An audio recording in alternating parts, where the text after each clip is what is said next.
Então, essa é a terceira aula desse capítulo de spin e é essencialmente a última aula em termos de teoria. A gente vai ter ainda pelo menos uma aula antes da prova que eu reservei para fazer uma revisão e exercícios dessa parte toda, né, capítulos 3 e 4, que é a matéria da prova. Então, compartilhar a tela. Então, esse capítulo, então, ele é curtinho, sistemas de spins, né? Então, por que a gente estuda sistemas de spin, né, partícula com spin meio, como o primeiro tópico, depois de passar por todo esse formalismo de operadores, bracket, postulados, etc. É porque spin é um sistema de dois níveis, né? Você tem, quando você mede qualquer componente do spin de uma partícula, só tem dois resultados possíveis, mais ou menos acortados sobre dois, tudo é 2 por 2, e é tudo muito fácil de trabalhar, de calcular, e as dificuldades técnicas são muito pequenas. Então, esse é o primeiro exemplo que a gente faz em mecânica quântica. Eu só queria deixar claro, talvez, uma coisa que eu acho que algumas pessoas se confundiram. Quando a gente fala de uma partícula de spin meio, esse sistema de dois níveis, né, que representa isso, nós estamos pensando só no spin da partícula e não no movimento orbital dessa partícula. É claro que não existe spin meio solto por aí. Spin meio é uma propriedade de uma partícula, né? Essa partícula se movimenta, tem uma função de onda associada a ela. Mas nessa descrição, a maior parte dela, nós estamos pensando numa partícula que está parada, então a gente não estamos preocupados com o movimento orbital dessa partícula, só com o spin. Então é como se a gente pegasse uma bússola, né, que tem uma agulha magnetizada, colocasse essa bússola no campo magnético e visse o movimento da agulha. Então é isso que a gente está vendo. A bússola está parada, a gente não está pensando no movimento orbital dessa bússola.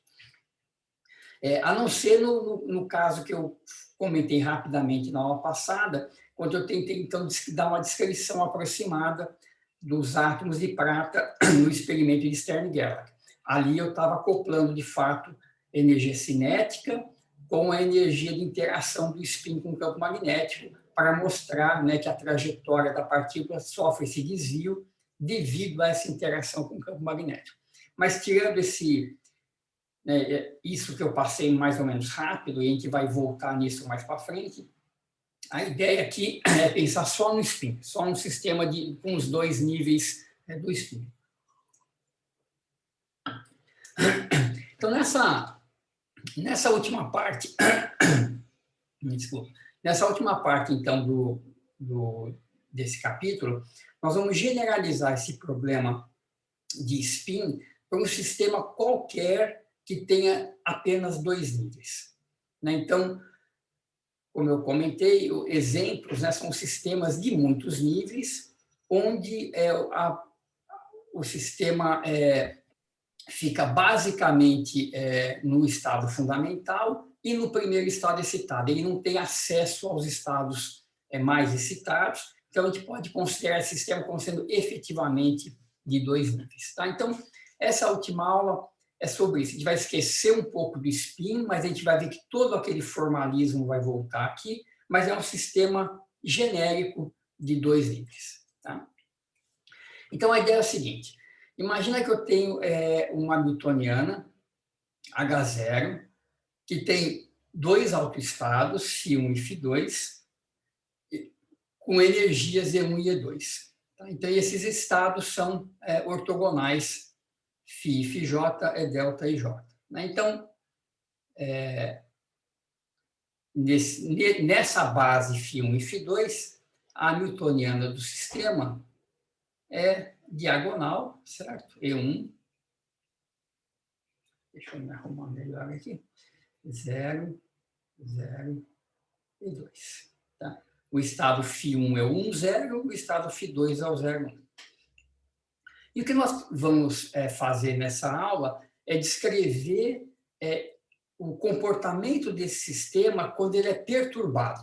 Então, a gente vai introduzir uma perturbação, né, por exemplo, um campo externo a esse sistema, já conhecido, φ1 e φ2 são conhecidos, E1 e E2 são conhecidos, e a gente quer ver como que esse sistema responde a essa perturbação, como mudam os níveis de energia e como mudam os seus autoestados. Então, essa que é a ideia aqui. Ó.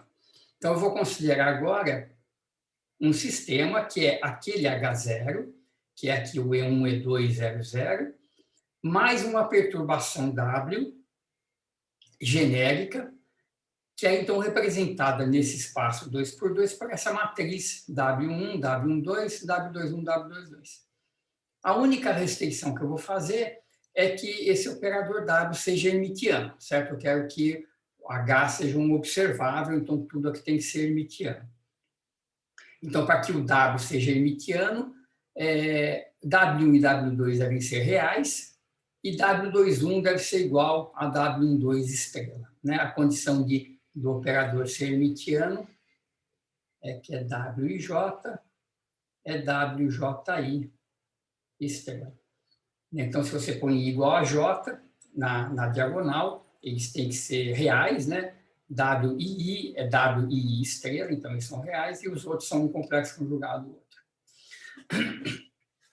Então, um dos primeiros passos aqui é o seguinte, nós vamos reescrever essa separação entre sistema não perturbado mais perturbação de um jeito que é mais conveniente, que é assim, eu vou definir um H0 til e um W til. Então, quem que é o H0 til? É o cara que tem na diagonal E1 mais W11, que eu estou chamando de E1 til. Então, esse cara aqui é o E1 til. Esse aqui é o E2 til. E o resto é o W til. Tá? Ou seja, eu separo a parte diagonal, incluindo a perturbação, da parte não diagonal. Tá? Então, por que a gente faz isso? Porque isso aqui mostra para a gente já um resultado importante, que a única, dessa perturbação genérica aqui, quem de fato é responsável por perturbar o sistema é a parte não diagonal. Veja que se a gente fizer esses caras fora da diagonal iguais a zero, se eu tiver uma perturbação só na diagonal, o sistema continua sendo simples, né? Os estados continuam sendo φ1 e φ2, só que as energias mudam para E1 mais W1, E2 mais W22, mas eu não tenho que calcular nada. Não existe alteração nos autoestados do sistema, só nas suas energias. Então, o que causa o problema, né, a complicação, é a parte não diagonal. Tá? Muito bem. Diga. Dá um exemplo do que seria uma perturbação de um sistema, por exemplo. Tá, então, eu vou pular lá para o exemplo final, que eu acho que é o exemplo legal, que é o seguinte, eu volto nele, depois eu vou só passar rapidinho. Então, um exemplo interessante é o seguinte, imagina que você está pensando na molécula de H2+. Então, dois prótons, seriam dois hidrogênios, mas uma vez ionizado. Então, tem dois prótons e um único elétron. Então, olha só, imagina que você tem...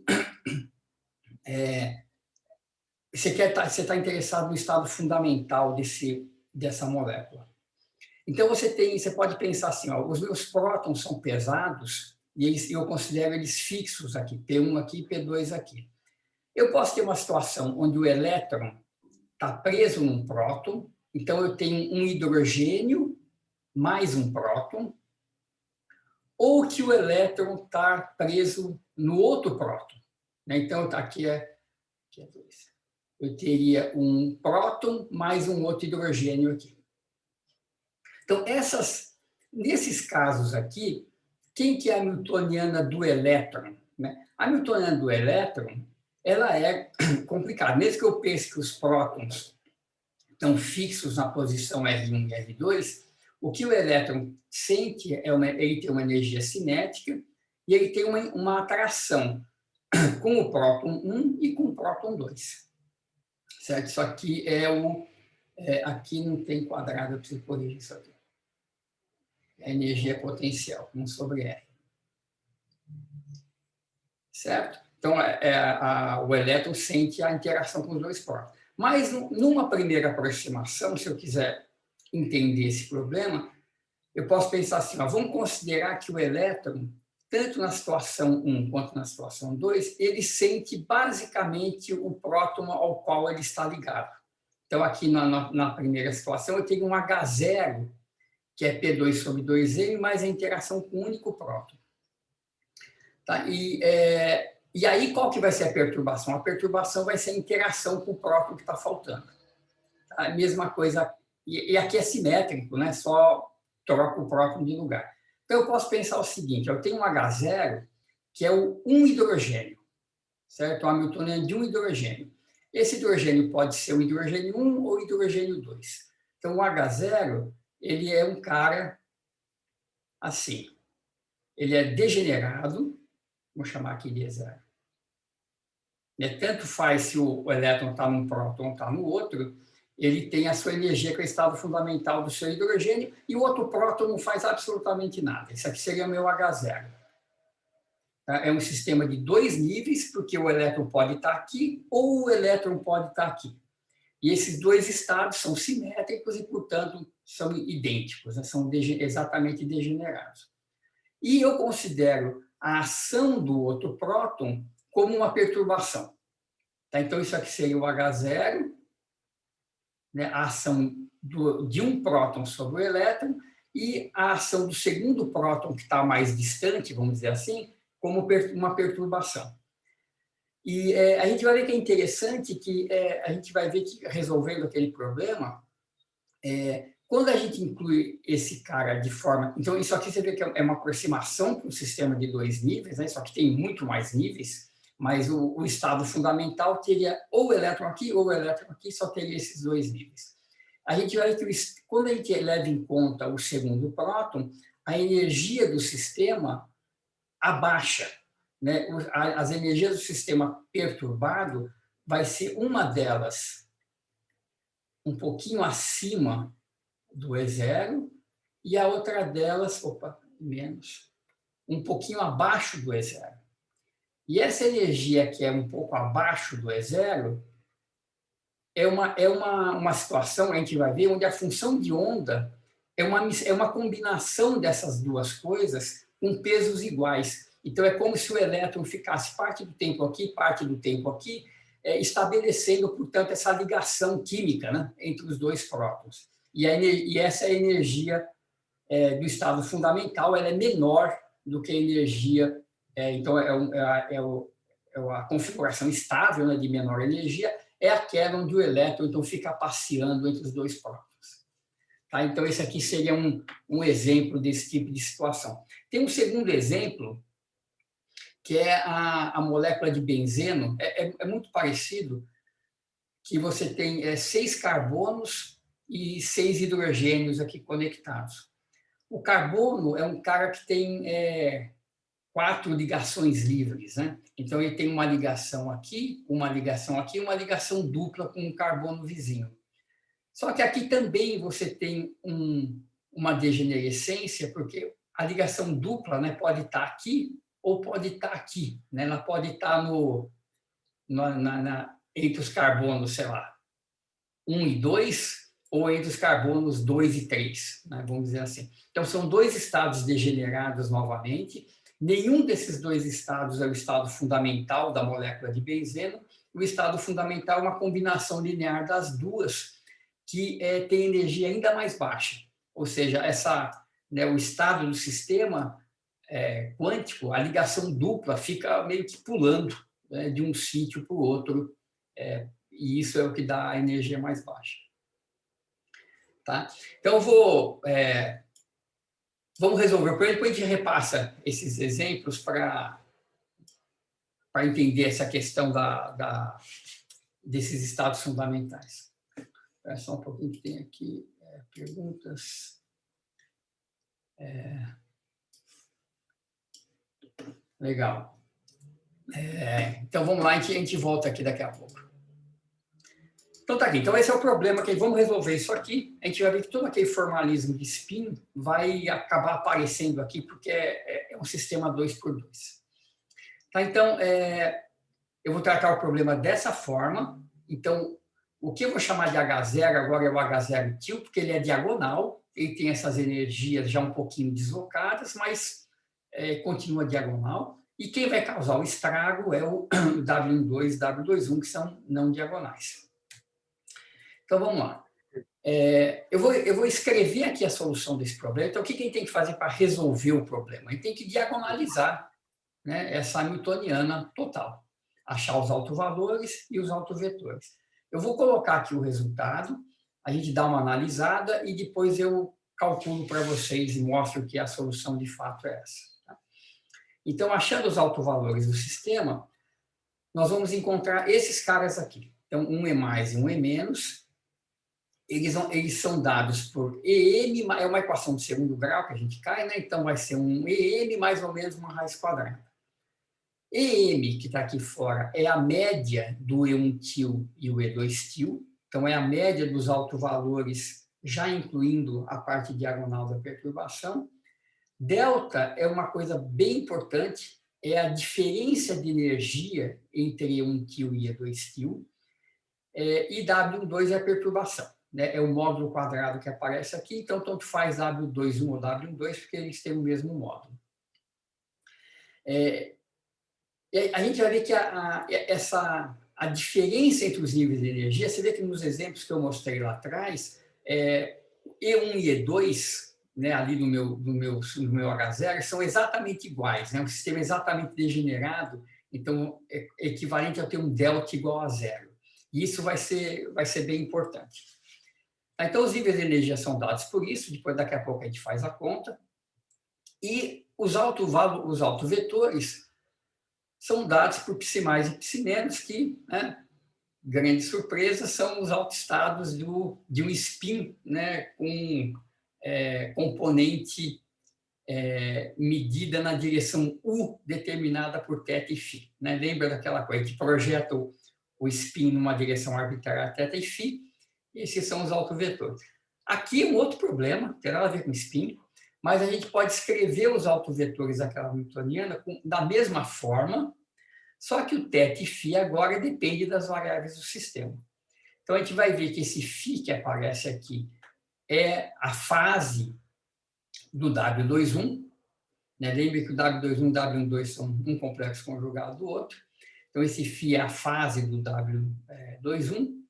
E a tangente de θ, que é o ângulo que aparece aqui, depende da razão entre a perturbação não diagonal e a diferença de níveis delta, né? E1 til menos E2 til. Tá?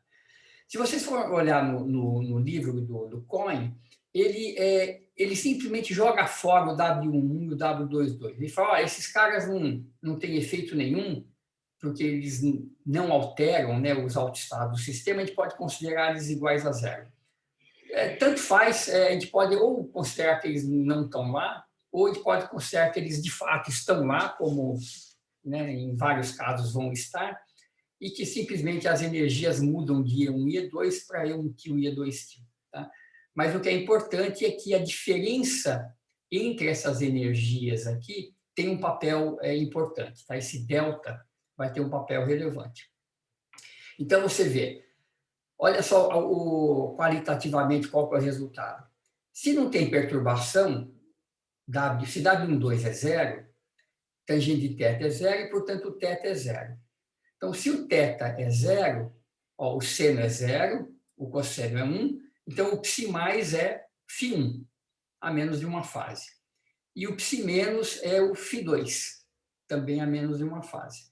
Então, se não tem perturbação não diagonal, eu continuo com φ1 e φ2 como autoestados, que é o que a gente já sabia, né, olhando aqui. Se não tem esse cara, eu continuo diagonal na base φ1 e φ2. No entanto, se eu tenho um φ2 pequenininho, né, se a perturbação é muito fraca, o θ é pequeno, certo? Eu posso aproximar a tangente de θ por θ, a gente já vai fazer essa aproximação. θ é pequeno, então o psi mais é essencialmente o φ1 com uma pequena contribuição de φ2. E vice-versa. O φ- é o φ2, o θ é pequeno, mais uma pequena contribuição de φ1. O detalhe é o seguinte, o que quer dizer W12 pequeno? Porque o que aparece de fato aqui é W12 dividido por delta.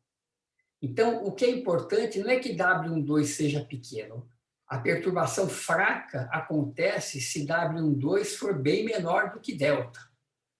Então, no caso delta igual a zero, que é quando os estados não perturbados são degenerados, o que acontece é que, independente do tamanho da perturbação, tangente de θ é infinito. O que quer dizer tangente de θ infinito?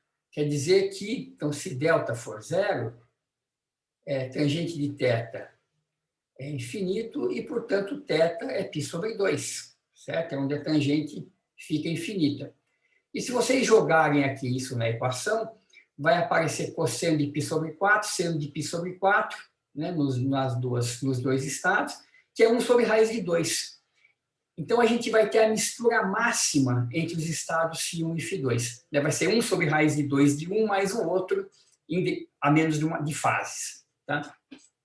Então, a perturbação, quando os estados não perturbados são degenerados, que é o caso dos exemplos que eu mostrei, qualquer perturbação tem um impacto enorme no sistema. E os autoestados deixam de ser o φ1 ou o φ2, né? Então, por exemplo, elétron um próton ou elétron um outro próton, e passa a ser uma combinação linear dos dois com pesos iguais.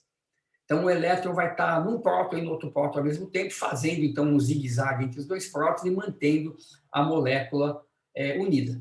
Certo?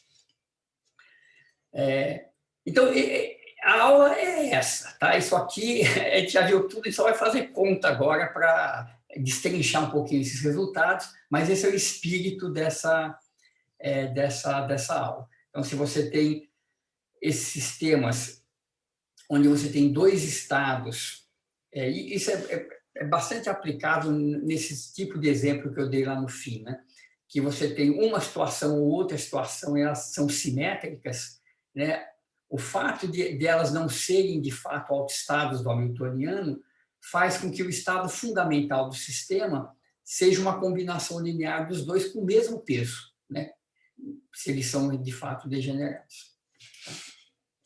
Então, essa é a conclusão. Então, a razão da perturbação sobre delta controla essa mistura, né? Ou seja, controla a intensidade do acoplamento. O acoplamento é forte se ele é maior do que delta, e ele é fraco se ele é muito menor do que delta. Tá, então, vamos fazer umas figurinhas aqui para a gente só ilustrar isso nos autoestados, nos autovalores e nos autovetores. Então, vamos olhar para as energias. Então, primeiro, se W12 é zero, deixa eu pegar onde é que está a expressão dela aqui, aqui em cima. Então, lembra, né? É o valor médio mais ou menos ΔH2 mais W12. Então, se esse cara aqui é zero, se a perturbação é zero, eu fico com EM mais delta e EM menos delta.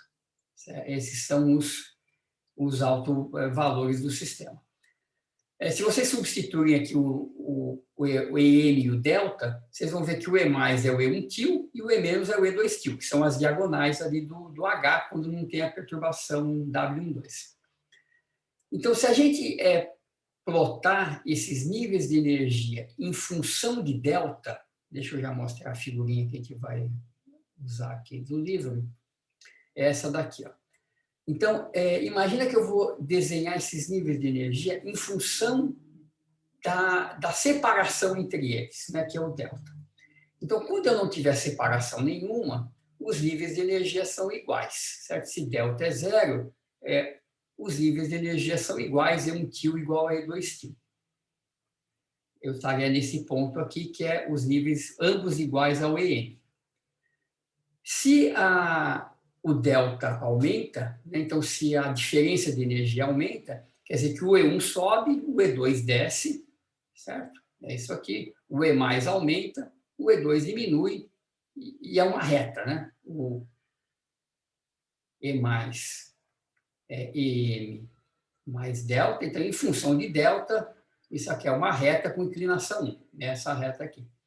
E o E menos, EM menos delta, também é uma reta com inclinação menos 1, é esse cara aqui. Tá? Então, muito bem. Então, eu estou analisando o sistema em função do espaçamento entre os níveis sem a perturbação W12. Tá? Então, agora vamos pensar. Se a perturbação agora existe, mas ela é muito menor do que o delta. Então, esse aqui é o regime que a gente chama de acoplamento fraco. Então, nesse caso, dá para expandir aquela raiz quadrada e obter esse resultado. Deixa eu fazer aqui essa conta aqui embaixo. Vamos abrir um slide novo, senão fica muita bagunça aqui.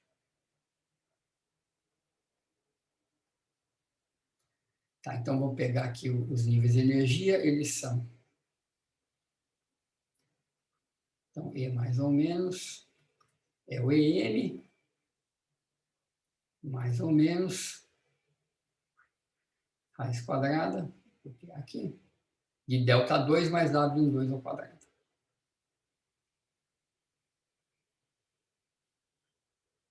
Então, eu estou supondo que W12 é pequeno, então eu vou escrever isso assim, eu tiro o delta aqui da raiz, 1 mais W12 ao quadrado,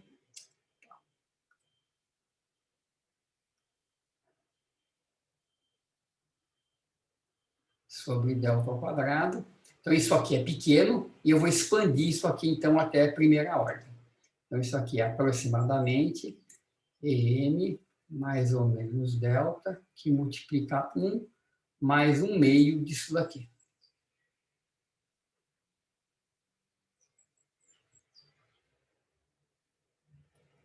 Certo? Então, eu tenho o que eu tinha antes, EM mais ou menos delta, só que agora eu tenho essa contribuição que é mais ou menos módulo de W12 ao quadrado sobre 2 delta. Então, em primeira ordem, esse é o efeito da perturbação. Ou seja, ele aumenta um pouquinho o nível mais alto, o E+, e abaixa um pouquinho o E-. Tá? Que é isso que está escrito aqui. Ó. Se a gente olhar em termos da figura, então o que está acontecendo é o seguinte, eu estou então no regime onde o delta, o W é muito menor do que o delta, então eu posso pensar assim que o delta é grande e o W é pequeno, então eu estou nessa escala aqui. Tá? Então, o que acontece com o nível de energia? Esse aqui sobe um pouquinho, esse aqui desce um pouquinho. Tá?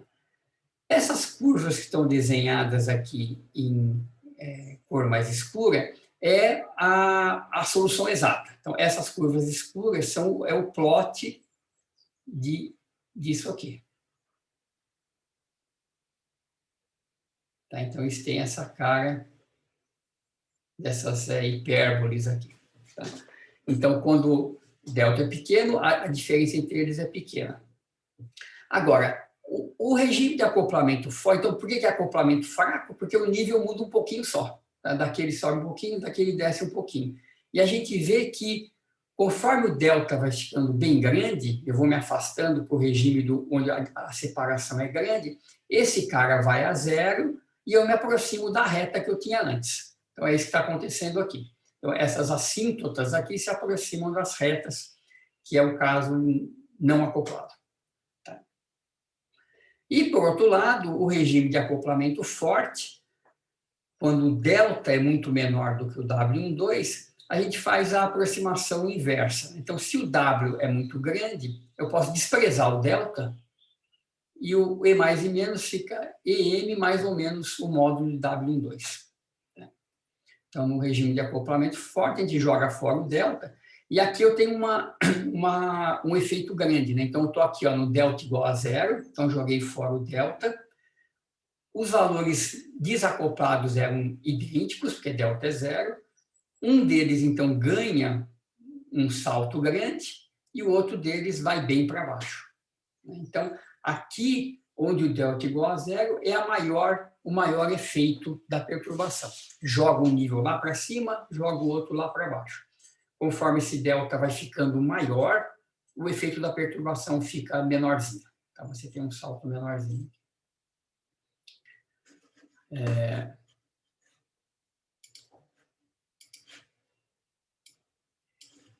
Tudo bem? Tá. Eu poderia usar para ter uma correção aqui, né? Então, aqui, vamos fazer aqui para a gente ver como é que fica. A gente poderia fazer a expansão ao contrário, né, para pegar o comportamento. Aqui, quando eu faço delta igual a zero, eu estou pegando o comportamento só nessa regiãozinha, né, só no delta igual a zero. Se eu quiser pegar próximo de delta igual a zero, eu tenho que expandir, né? Então, vamos fazer só para a gente ver como é que fica. A expansão ficaria assim, né? Então, se delta é bem menor que o W12, então isso aqui é um acoplamento forte, então a gente expande ao contrário. Opa, E mais ou menos, escrever aqui no cantinho, igual a EM, mais ou menos, então delta 2, W12. Então agora o que a gente faz é colocar o W12 fora da raiz.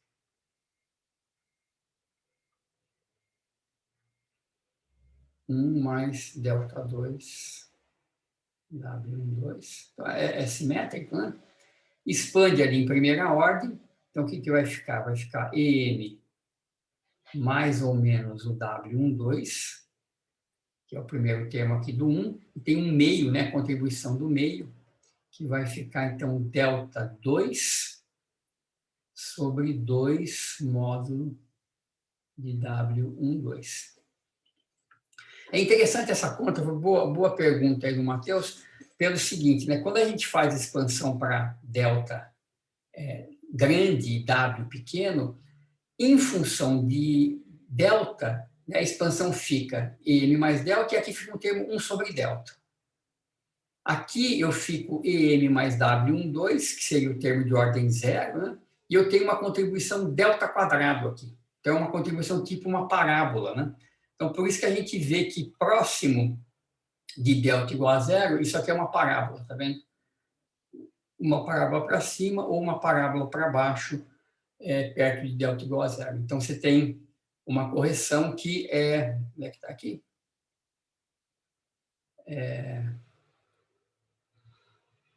Deixa eu ver.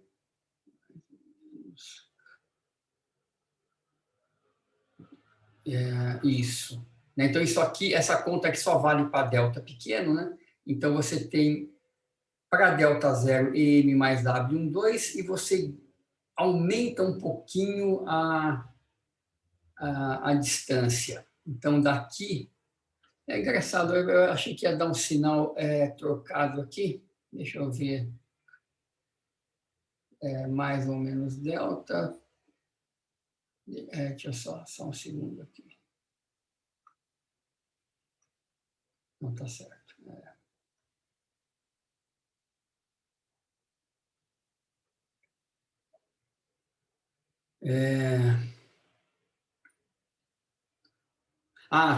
Não, tá certo, né? Quer dizer, então, para delta igual a zero, você teria, por exemplo, E mais igual a EM mais o W12. E para delta perto de zero, você ganha uma contribuição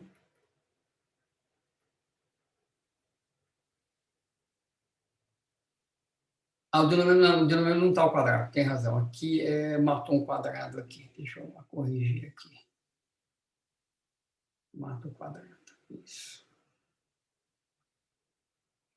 Aqui W12, delta 2. O anterior. Aonde o do delta, deixa eu ver. Não, aqui está certo, né? Porque aqui, nesse caso anterior, o W12 fica ao quadrado, é o delta que mata um embaixo. É curioso aqui, porque a expansão em primeira ordem delta, os níveis de energia aumentam. Não está certo, ele aumenta, né? O nível de energia sobe, está certo. Ele sobe um pouquinho, está certo. O que diminui é a distância do nível exato para o nível não perturbado. É que o nível não perturbado ele também cresce com delta, né? Esse E1 aqui, ele é EM mais delta. Então, a distância entre esses caras, é isso que estava me confundindo. Se a gente calcular a distância, deixa eu abrir mais um slide aqui.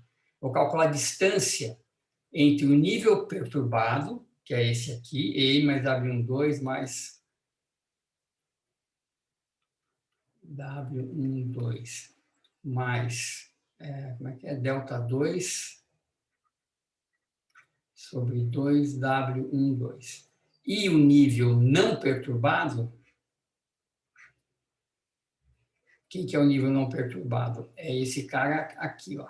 Então, meu desenho aqui, EM mais delta. Certo? Essa é a curva pontilhada. Então, estou calculando a distância entre a curva preta e a pontilhada. Mais delta. Então, o que dá essa distância? Ó, o EM aqui cancela, mas eu tenho esse menos delta, né? Então, dá W12 menos delta mais delta 2 sobre 2W12. Então, quando o delta é pequeno, perto ali da origem, o termo em delta é maior que o termo em delta ao quadrado. Então, a distância diminui com delta, que é essa distância aqui diminuindo com delta. Tá? Então, apesar da curva preta subir, a distância da curva preta para a pontilhada vai diminuindo conforme o delta aumenta. Certo? Então, vamos olhar agora o que acontece com os autovetores. Então, os autovetores, a gente tem que olhar o que acontece, então, com o ângulo θ. Né? O θ é o cara, vamos voltar aqui para a expressão dos autovetores. O θ é o que controla a contribuição de φ1 e φ2 no ψ mais e ψ menos. Então, θ igual a zero, eu estou no φ1 e φ2, e conforme o θ vai se aproximando de π sobre 2, eu vou misturando cada vez mais esses estados originais.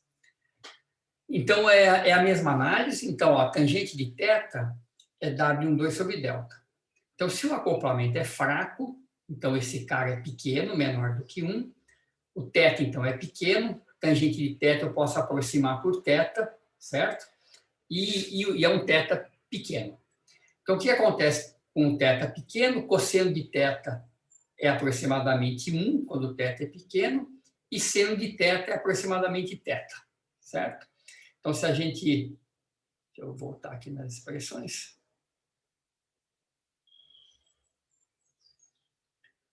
Então, quando o θ é pequeno, isso aqui eu aproximo por 1, e o seno de θ sobre 2 por θ sobre 2. Idem para as expressões de baixo. Então, a gente vai ficar com uma φ mais, então, aqui ficou o φ1 com a sua fase, e onde tinha o seno de θ sobre 2, eu coloquei aqui o W12 sobre 2 delta, mesma coisa para o ψ menos.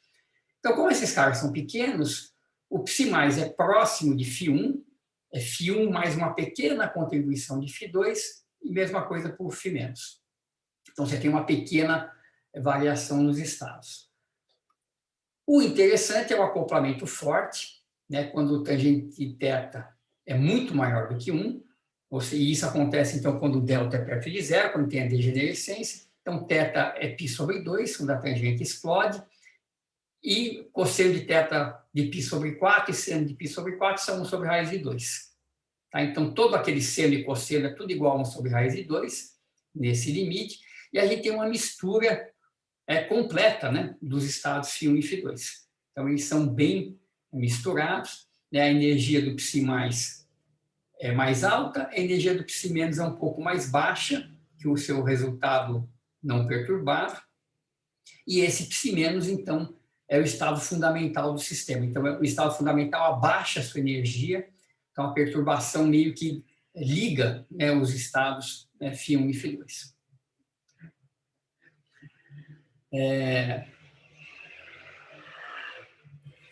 Tá, então, tudo bem? Tá claro? Então, realmente tem uma conta, nós vamos fazer esse cálculo, né, resolver os autovalores e autovetores, mas eu acho que é razoavelmente intuitivo, né, quando a gente faz a separação do hamiltoniano naquele H0 til e W til, que quem causa o problema é o W, né, o W12 e o W21. O que não é evidente dessa forma, olhando para isso aqui, é que a diferença entre esses dois níveis tem um papel tão relevante, né? Então, o que é importante é essa razão, né? A intensidade da perturbação não diagonal em relação à degenerescência dos estados não perturbados.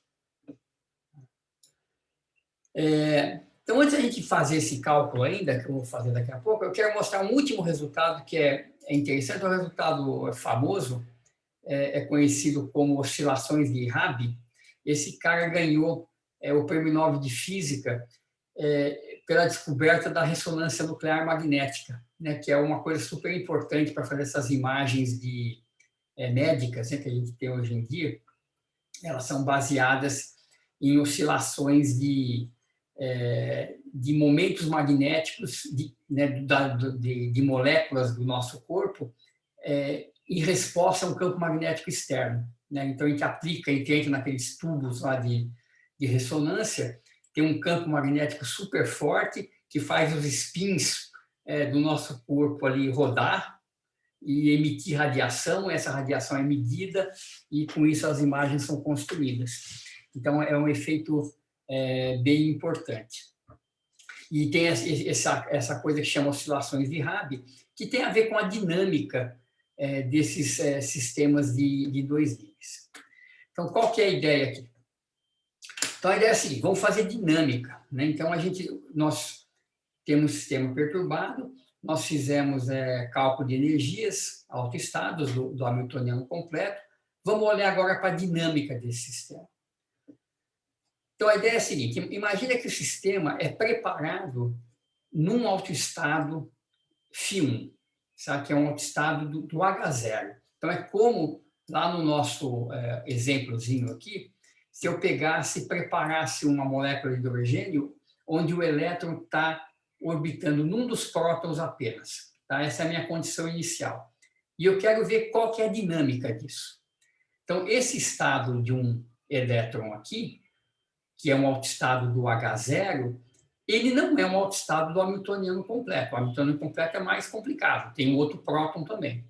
Então, a gente viu que, numa primeira aproximação, o estado fundamental é uma mistura desses dois, certo? Porque eles são exatamente degenerados, então vou ter a mistura perfeita, de mesmo peso, do φ1 e do φ2. Mas vamos supor que a gente consiga preparar o estado inicial aqui, no φ1. Então, quem que é o psi-t? Qual que é a evolução temporal desse estado? Então, como é que a gente faz a evolução temporal? A gente tem que expandir o estado inicial na base de autoestados do hamiltoniano. Tá? Então, eu tenho isso. Vou fazer essa conta aqui agora. Então, olha só. Eu sei que psi mais e psi menos, onde é que está a expressão? São esses caras aqui. Então, são escritos em termos de φ1 e φ2. O que eu quero fazer é inverter essas expressões para obter o φ1, que é o meu estado inicial, em termos de psi mais e psi menos. Tá? Isso, na verdade, é bem facinho de fazer. Vamos fazer aqui para a gente ver o que acontece. Então, como que eu extraio o φ1 em termos de psi mais e psi menos? Então, o truque é assim, eu quero cancelar o φ2, né? Então, eu vou multiplicar toda essa expressão aqui por cosseno de θ sobre 2, essa daqui por seno de θ sobre 2, e vou subtrair uma da outra, porque aí eu mato o termo em φ2, certo? Fica seno cosseno e φ, seno cosseno e φ, eu mato esse cara. Então, o que acontece com... Quem que é o resultado, então? Deixa eu fazer aqui separado.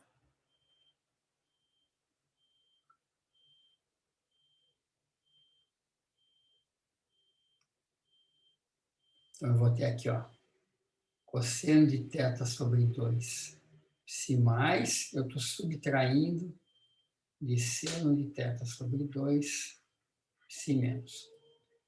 Então, vamos olhar aqui de novo. Então, o φ2 cancela. Aqui vai dar um cosseno ao quadrado de θ sobre 2, e a menos φ sobre 2, φ1. Vai ficar cosseno ao quadrado de θ sobre 2, e a menos φ sobre 2 vezes o φ1. Todo mundo vai ter o φ1, vou colocar o φ1 já em evidência aqui.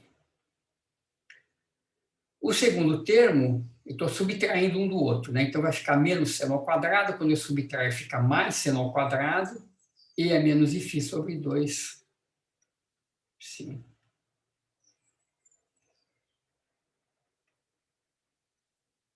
Então coloco o e aí φ sobre 2 em evidência, seno ao quadrado mais cosseno ao quadrado é 1. E dá isso aqui. Então o φ1 é só passar a fase para o lado de lá. Então vai ficar uma fase de e a mais φ sobre 2, cosseno de θ sobre 2 psi mais, menos θ sobre 2 psi menos. Tá? Então, deixa eu escrever aqui para terminar.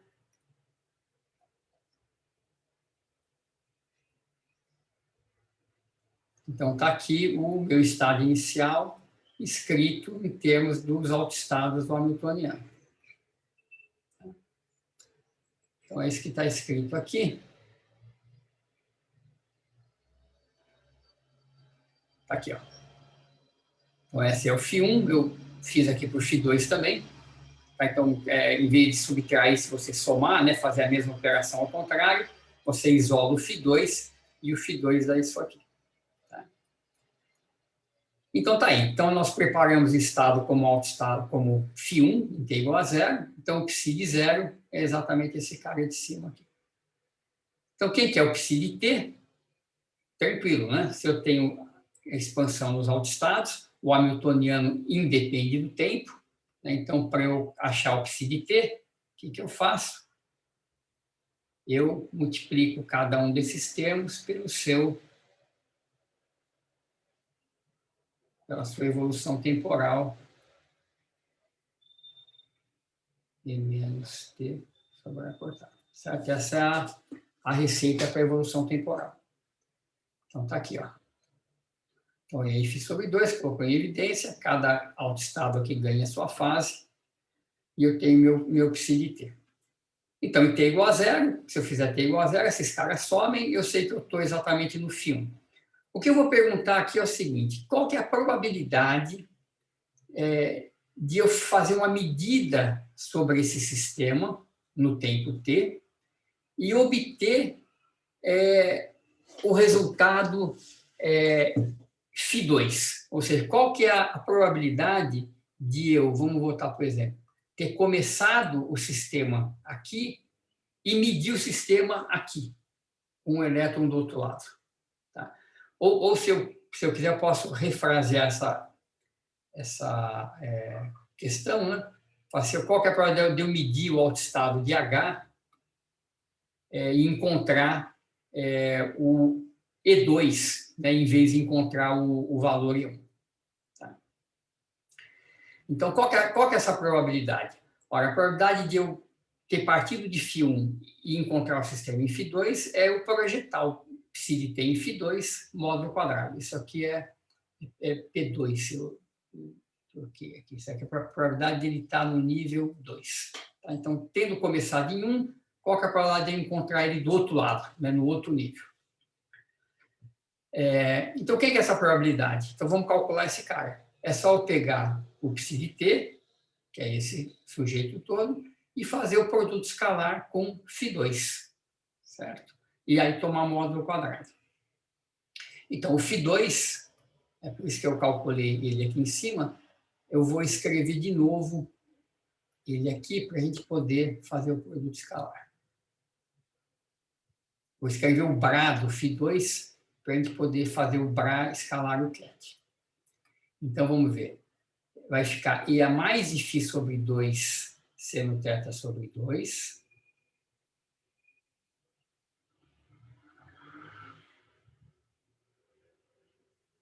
Psi mais, e a mais de φ sobre 2 cosseno φ menos. Cosseno φ menos. Agora a gente faz o produto escalar desse cara com esse cara. Psi mais e psi menos são ortogonais, certo? São autoestados com autovalores distintos. Então, eu vou ter psi mais com psi mais, então vai dar ó, seno θ sobre 2, cosseno θ sobre 2. É melhor a gente fazer isso, né? Vamos abrir essa conta aqui.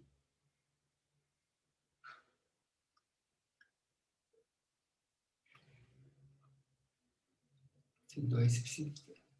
Professor, Diga. Estou com uma dúvida rapidinho. Uhum. O que vai ser dado no problema, por exemplo, que é conhecido, é o estado φ1, que é o estado que a gente está preparando, e o hamiltoniano do sistema, né? Isso, exatamente, isso. Aí, a partir dessas duas informações, você consegue diagonalizar o hamiltoniano, calcular os autovetores e etc.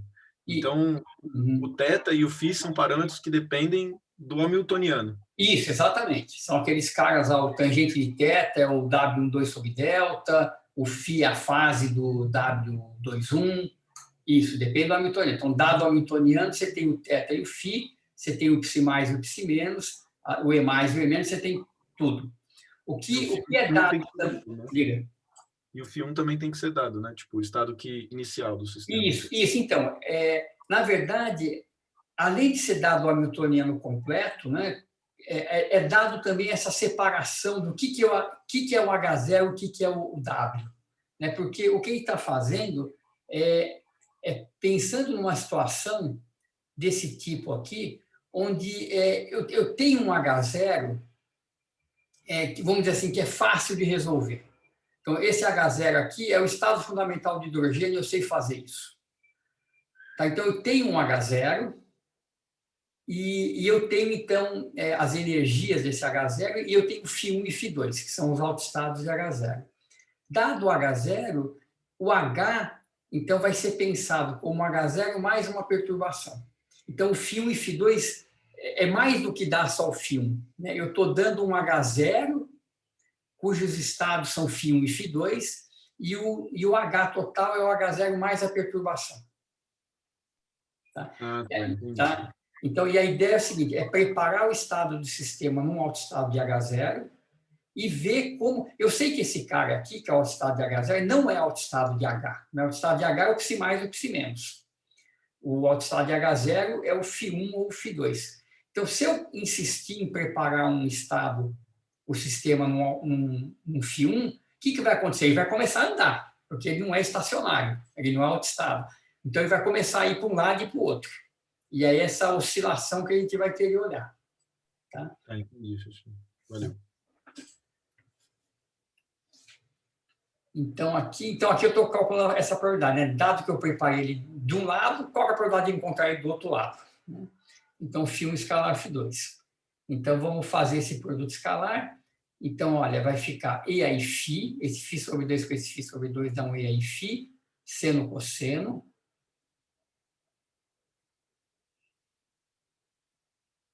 Seno, cosseno, vamos ver o que mais. E tem a energia. E é menos I, E mais T sobre H cortado.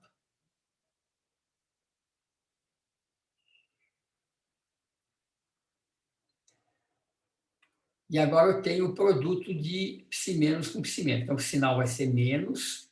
Eu vou ter um E aí φ também. Então, vai ter um menos. E aí φ. Também tem um cosseno e seno de θ sobre 2 e a energia E menos. Cosseno, seno.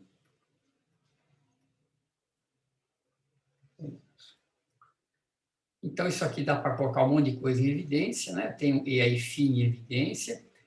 Eu vou ter um seno θ sobre 2, cosseno de θ sobre 2. Se eu multiplicar e dividir por 2, então eu vou dividir por 2 e multiplicar por 2. 2 vezes seno θ sobre 2 cosseno θ sobre 2 é seno θ. Tá? É escrever o seno θ como ângulo metade. Então, aqui sobra E a menos I é mais, T sobre R cortado, menos E menos T sobre R cortado. Então, esse, deixa eu ver se é isso que está escrito aqui. Isso, então tem aqui, faltou a fase aqui, né? Eu vou digitando, eu vou esquecendo as coisas. Tem uma fase E e Φ, depois eu corrijo também. Tem uma fase E e Φ que sobra aqui. Como a gente vai tomar o módulo, a fase não vai ter importância, tá? Então, vamos tomar o módulo ao quadrado desse cara que a gente calculou aqui embaixo. Então, o módulo ao quadrado vai ficar...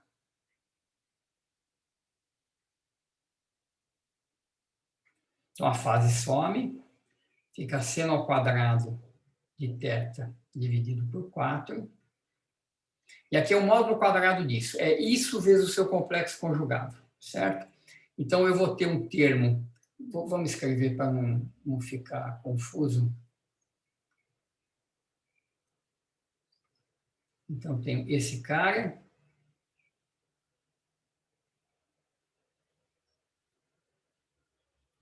Tem menos. E eu vou multiplicar isso pelo seu complexo conjugado. Então, aqui é E mais. Menos. Aqui também fica positivo.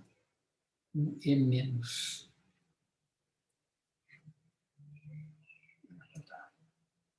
Então, esse cabe tudo aqui. Então, olha só. Esse com esse dá 1. Certo? Mais I com menos I dá 1. Esse com esse também dá 1, né? Menos com menos dá mais, as fases cancelam. Então, tem 1 mais 1, que é 2. O que é mais complicado são os termos cruzados, né? Então, vamos fazer primeiro esse aqui com esse aqui. Então, vai ficar menos I T sobre H cortado. Tem um E mais, menos um E menos. E esse com esse também é menos, e é a mesma coisa que o sinal trocado em cima, né? Vai ficar I T sobre H cortado, E mais fica positivo, E menos negativo. Professor, eu acho que não tem I não, viu? Porque... Ah, não, tem sim. Tem sim, né? Isso. E então aqui, ó, esses caras aqui, né? Como é que vai ficar? Deixa eu pegar um slide novo.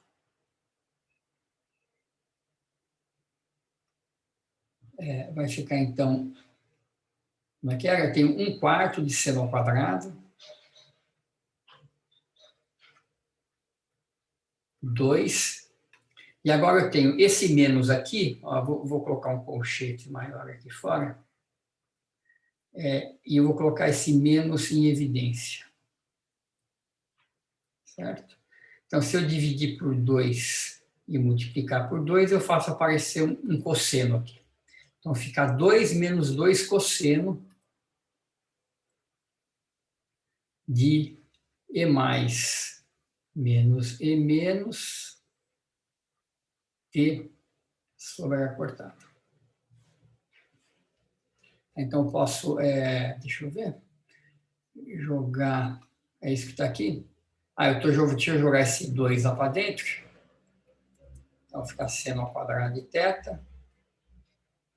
Então, aqui vai ficar 1 menos o cosseno e dividido por 2 ainda.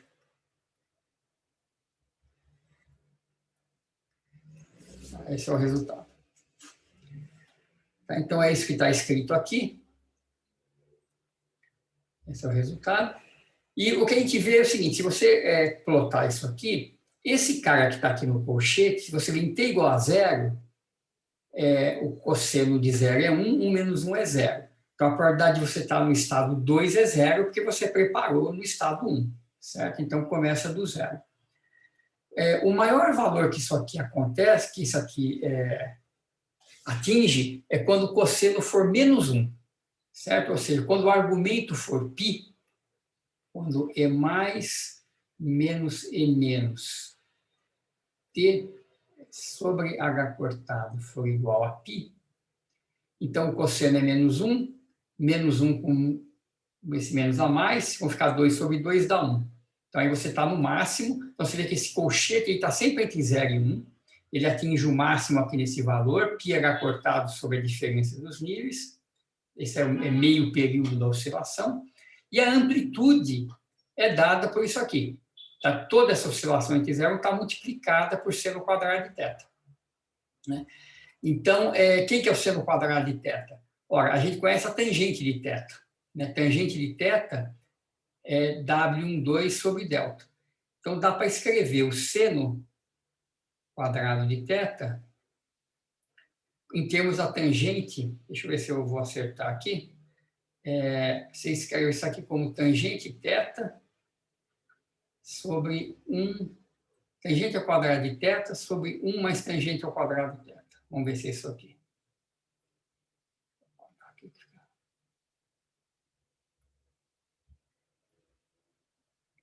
Vamos ver se dá certo. A tangente ao quadrado é seno ao quadrado sobre cosseno ao quadrado.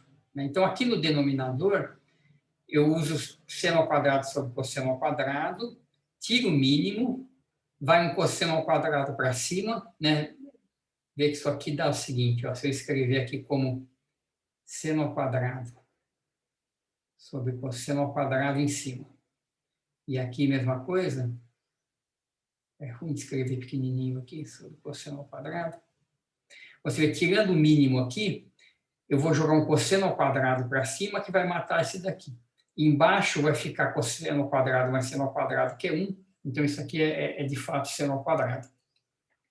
Então, como eu conheço a tangente, eu posso substituir a tangente aqui e eu tenho o valor desse seno ao quadrado. Então, a amplitude da oscilação, ela depende da perturbação e do delta novamente. Então, quando o delta é muito pequeno, o caso degenerado, essa oscilação tem amplitude 1. Então, você, de fato, atinge, nesse momento, πh cortado sobre ΔE, você, de fato, vai para o outro lado. O seu elétron que estava no primeiro próton, você vai encontrar ele totalmente no segundo próton. Né? Isso é quando a perturbação é grande, né? Porque o sistema é degenerado. Então, se delta é 0, o seno de θ é 1. Se, por outro lado, a perturbação é pequena em relação a delta, isso aqui é uma oscilação pequena e a chance de você encontrar o sistema no outro estado é pequena. Né? Ela nunca é muito alta.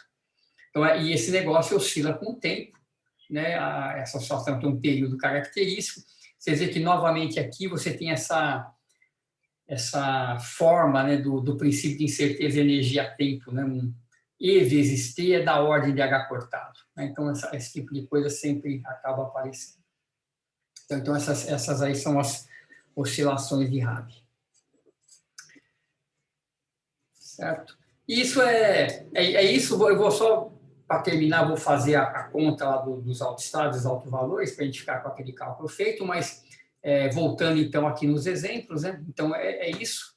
Então você quer estudar então a molécula de H2+, e você usa esse formalismo como um pano de fundo para você entender o sistema. Né? Então você fala, a molécula da H2+, eu vou pensar como 2 prótons fixos, e o elétron, eu sei que o elétron vai estar interagindo com os dois, né? O sistema é complicado, mas eu posso, numa aproximação, supor que eu tenho um átomo de hidrogênio mais um próton, ou um próton mais o outro átomo de hidrogênio. Então, isso aqui é o meu H0.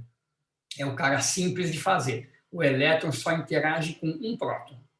Pode ser o próton 1 ou o próton 2, e aqui é um sistema exatamente degenerado. A interação entre o elétron e o outro próton serve como uma perturbação. Né? Então, a gente está meio que artificialmente separando o sistema nesses dois termos para poder entender o que está acontecendo.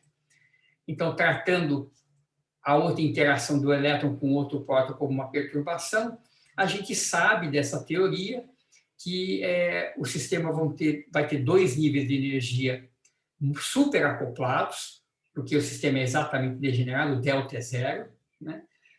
então o acoplamento vai ser muito grande, o elétron vai estar, então, passeando pelo alto estado, né, fundamental de menor energia, é uma combinação linear desses dois, né, do φ1 e do φ2, com igual peso, e a energia é menor do que eu estava supondo antes, ou seja, é um estado mais estável ainda. E a mesma coisa vale ali para a molécula de benzeno, né? Então você tem duas configurações, nenhuma delas de fato é o estado do sistema, o sistema é complicado, mas ele fica, se você dá para fazer medidas disso, ele fica oscilando entre esses dois estados. Então essa ligação dupla fica chacoalhando de um lado para o outro, porque o estado fundamental é uma combinação linear desses dois. É como, fazendo uma extrapolação aqui, é como o gato de Schrödinger, né? Você não está nem vivo nem morto, você não está nem em φ1 nem em φ2, você está numa combinação linear dos dois, esse é o estado fundamental.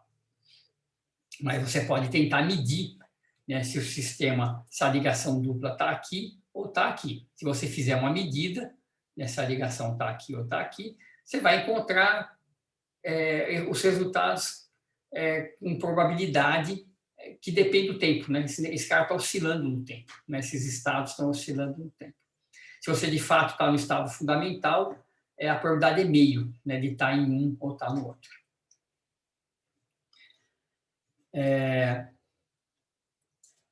Tudo bem? Alguma pergunta?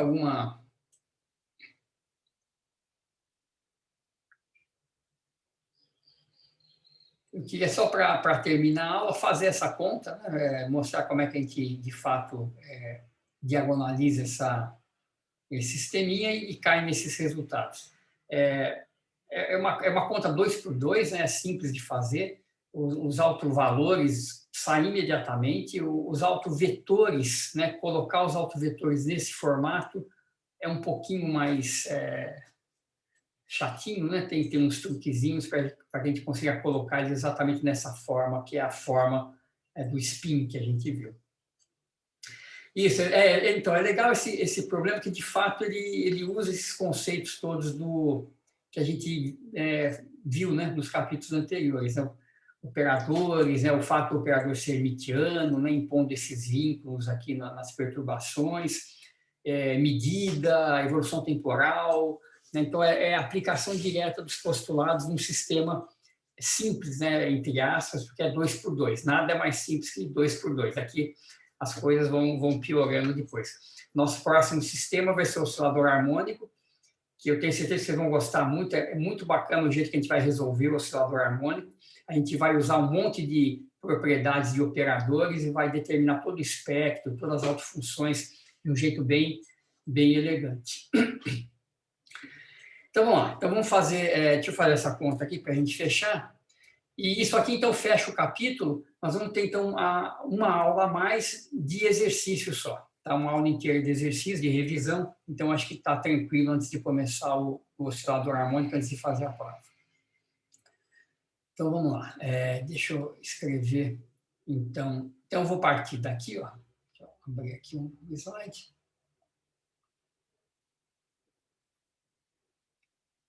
Então, vou partir desse hamiltoniano. E1 tio, W12, W21, E2 tio. Então, vamos diagonalizar, vamos calcular os autovalores primeiro. Então, os autovalores eu tenho que impor que o determinante disso aqui menos lambda 1 é 0.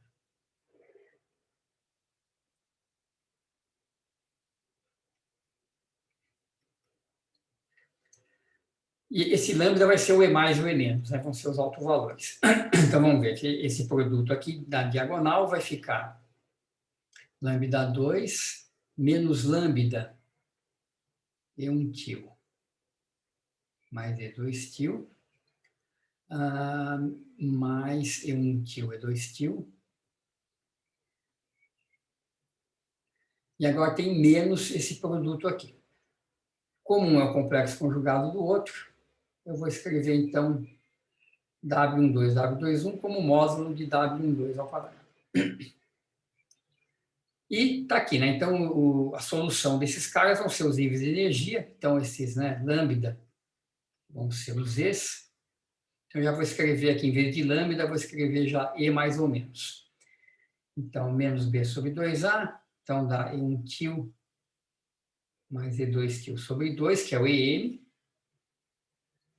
Mais ou menos a raiz quadrada. Então, seria isso aqui dividido, o quadrado desse dividido por 4.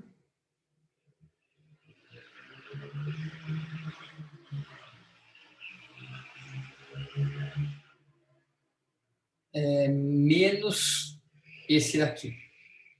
Teria um meio aqui na frente, né? Eu já estou passando um meio para dentro da raiz, por isso que ficou esse 1/4, e o menos 4AC ficou só menos AC, porque o 4 já cancelou. Então, é menos 1 tio, 2 tio,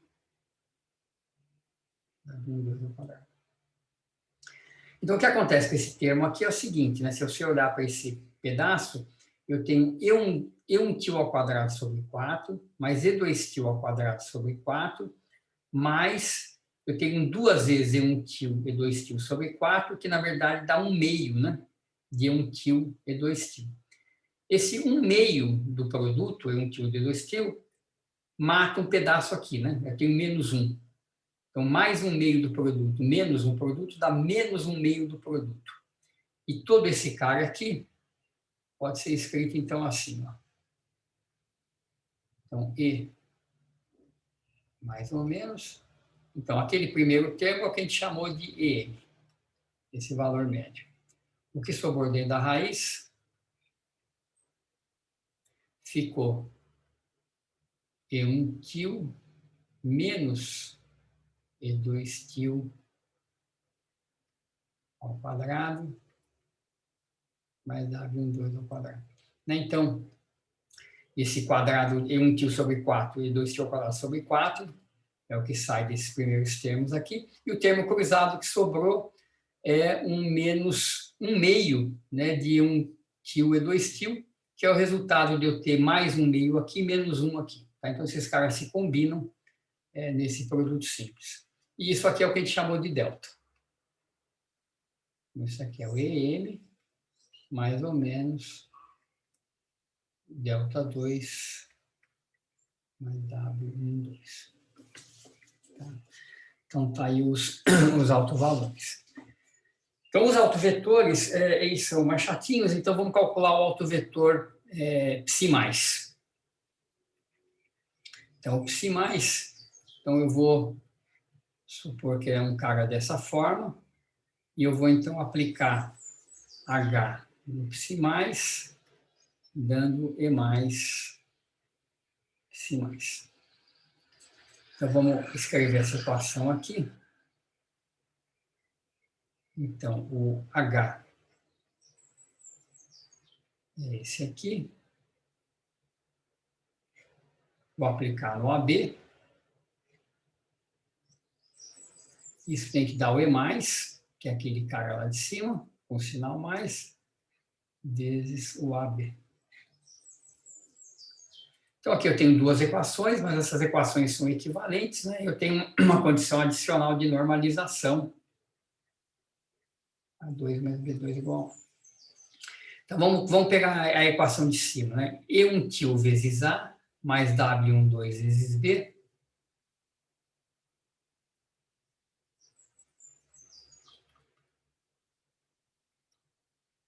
W12 vezes B. Tem que ser igual a E mais vezes A. Certo? Então, eu vou passar, deixa eu ver como é que eu vou fazer, eu vou passar esse cara para o lado de cá, isso, eu vou fazer assim, então, eu vou deixar os termos em A juntos, e o termo do B passa para o outro lado. E esse B, então, vai ficar menos, né, W12B, eu vou escrever já como módulo e fase. Φ é a fase do W21, tá? Então, o W12, a fase dele é menos φ, porque ele é o complexo conjugado. Então, esse cara aqui dá para simplificar. E1 tio menos W, E1 tio menos W mais, é o seguinte, ó, é E1 tio. Quem que é o W mais? O E mais. É EM mais a raiz, certo? Então, isso aqui é EM menos a raiz. Vou indicar a raiz assim por enquanto. E o EM, ele é E1 tio mais E2 tio dividido por 2. E tem a raiz aqui. Então, você vê que, novamente, isso aqui fica E1 tio menos 1 meio de 1 tio, sobra mais E1 tio sobre 2. Certo? O meio cancela aqui. E eu tenho ainda menos o E2 tio sobre 2. Então, eu posso colocar esses caras aqui, ó. E a raiz. E isso aqui é o delta. E1 tio menos 1 tio sobre 2 é o delta. Então, isso aqui é o delta menos a raiz de delta 2 mais W1. Tá? Então, isso aqui simplifica um pouquinho. Então, a equação vai ficar assim. Delta. Eu vou escrever só raiz assim, para ficar mais fácil de escrever. A igual a menos W12 e a menos Φ B. Tá. E eu tenho a condição de normalização, módulo de A2 mais módulo de B2 igual a 1. Então, notem, aqui tem eu tenho essa raiz quadrada. Eu vou fazer o seguinte aqui. Eu vou deixar sozinho o termo da raiz quadrada e vou passar o termo de A para o outro lado. Então, vai ficar, ó, A vezes delta, joga esse termo do W para o lado de cá,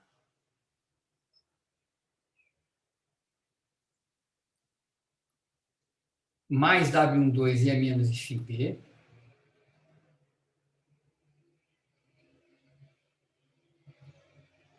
igual, então joguei isso para cá, a raiz vezes o A.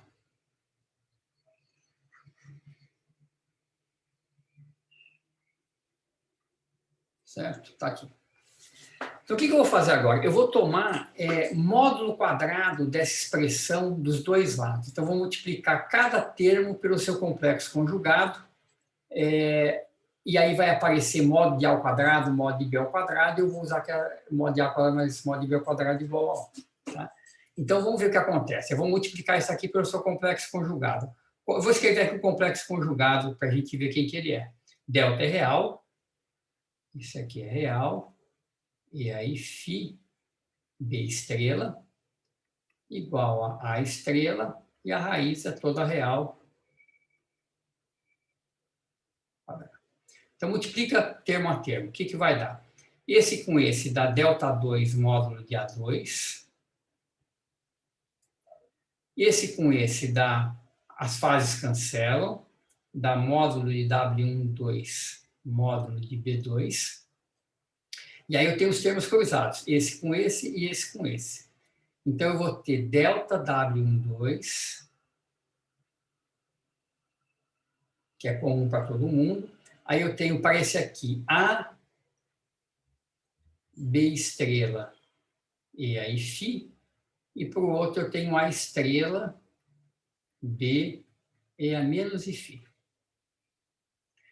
Do lado direito, dá módulo de A ao quadrado, vezes a raiz some, fica W12 delta 2.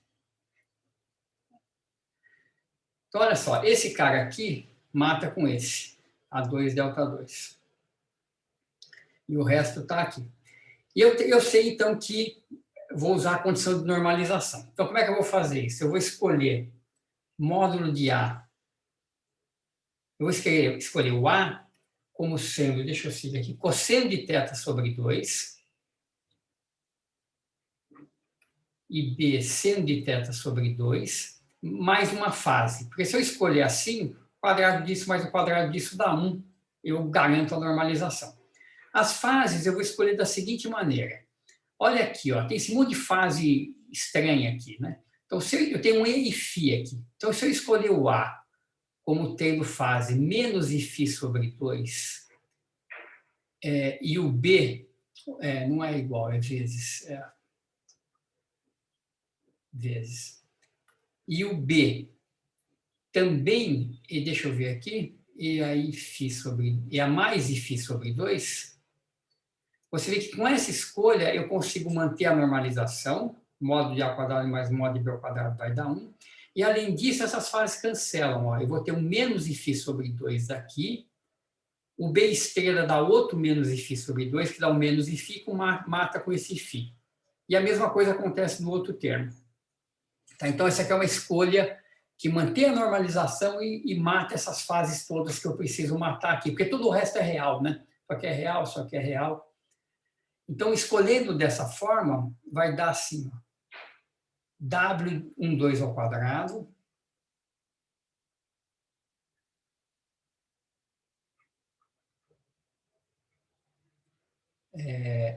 módulo de B ao quadrado, que eu já vou substituir pelo seno, mais delta módulo de W12. E o que ficou aqui, ó? Ficou, eu já vou substituir aquele A e B pelo cosseno e seno de θ sobre 2. Então, vamos substituir esse B aqui pelo seno ao quadrado de θ sobre 2, que é o módulo dele.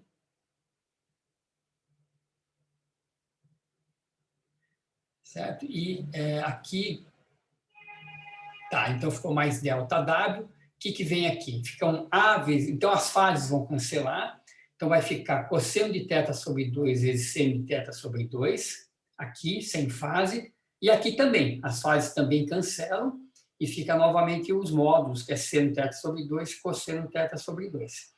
Então, esse parênteses aqui fica 2 vezes seno de θ sobre 2, cosseno de θ sobre 2.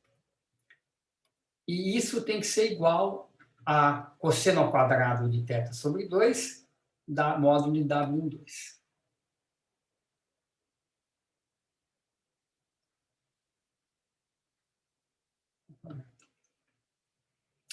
Tá, então, estamos quase lá, quase acabando. Então, olha, esse cara W12 eu vou passar para o outro lado. Esse primeiro termo fica delta W12, 2 vezes seno θ sobre 2 cosseno θ sobre 2 é seno θ. Do outro lado, eu ponho W12 ao quadrado em evidência, fica cosseno θ sobre 2 menos seno θ sobre 2 ao quadrado, que veio do outro lado. E isso aqui é cosseno de θ. É o ângulo metade. Então, eu mato um desses módulos, fica delta seno θ, igual ao módulo W12 cosseno de θ. Então, finalmente, passo cosseno para o lado de cá, tangente θ é W12 sobre delta. Tá? Então, os autovetores é um pouco mais chatinho, né? Então, o θ é dado por essa expressão, e quem que é o φ? Então, a gente escolhe o φ como sendo a fase do W, né? Esse φ que está aqui é a fase do W, então a gente tem que escolher dessa forma para matar essas fases, e está aí o resultado final.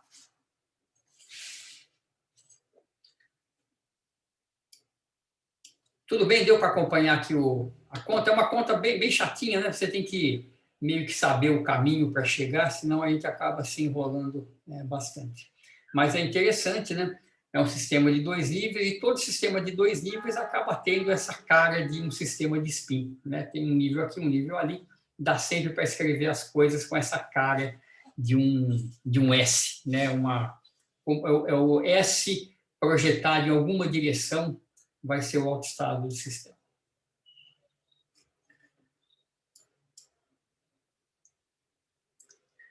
Algum comentário, gente? Alguma pergunta? Isso aqui fecha, né, o conteúdo desse capítulo. Quarta-feira agora, vocês têm uma reunião de avaliação de cursos, então no calendário a gente não tem aula. Então, a próxima aula que nós tivermos vai ser, então, uma aula de exercícios desses 2 capítulos. Então, vai ter um tempo até lá, então eu pediria que vocês olhassem a teoria, olhassem os exercícios, venham com dúvidas para as aulas, para a gente poder discutir, né? A prova vai ser baseada nesse tipo de coisa que a gente está vendo aqui. E vamos ver se durante essa semana a gente define, então, como é que vai ficar a data da segunda prova. Vamos esperar o pessoal entrar em contato comigo, eu vou conversar também com o Eduardo Granado, e a gente bate o martelo em alguma data. Certo? Professora, uma das alunas fez uma pesquisa com formulário do Google. Então, mas o pessoal já responde, todo mundo já respondeu? Já teve o resultado. Ela fez até um gráfico de pizza, mas eu não consigo mandar aqui, não sei como é que faz. Espera um pouquinho, deixa eu parar de gravar e de compartilhar.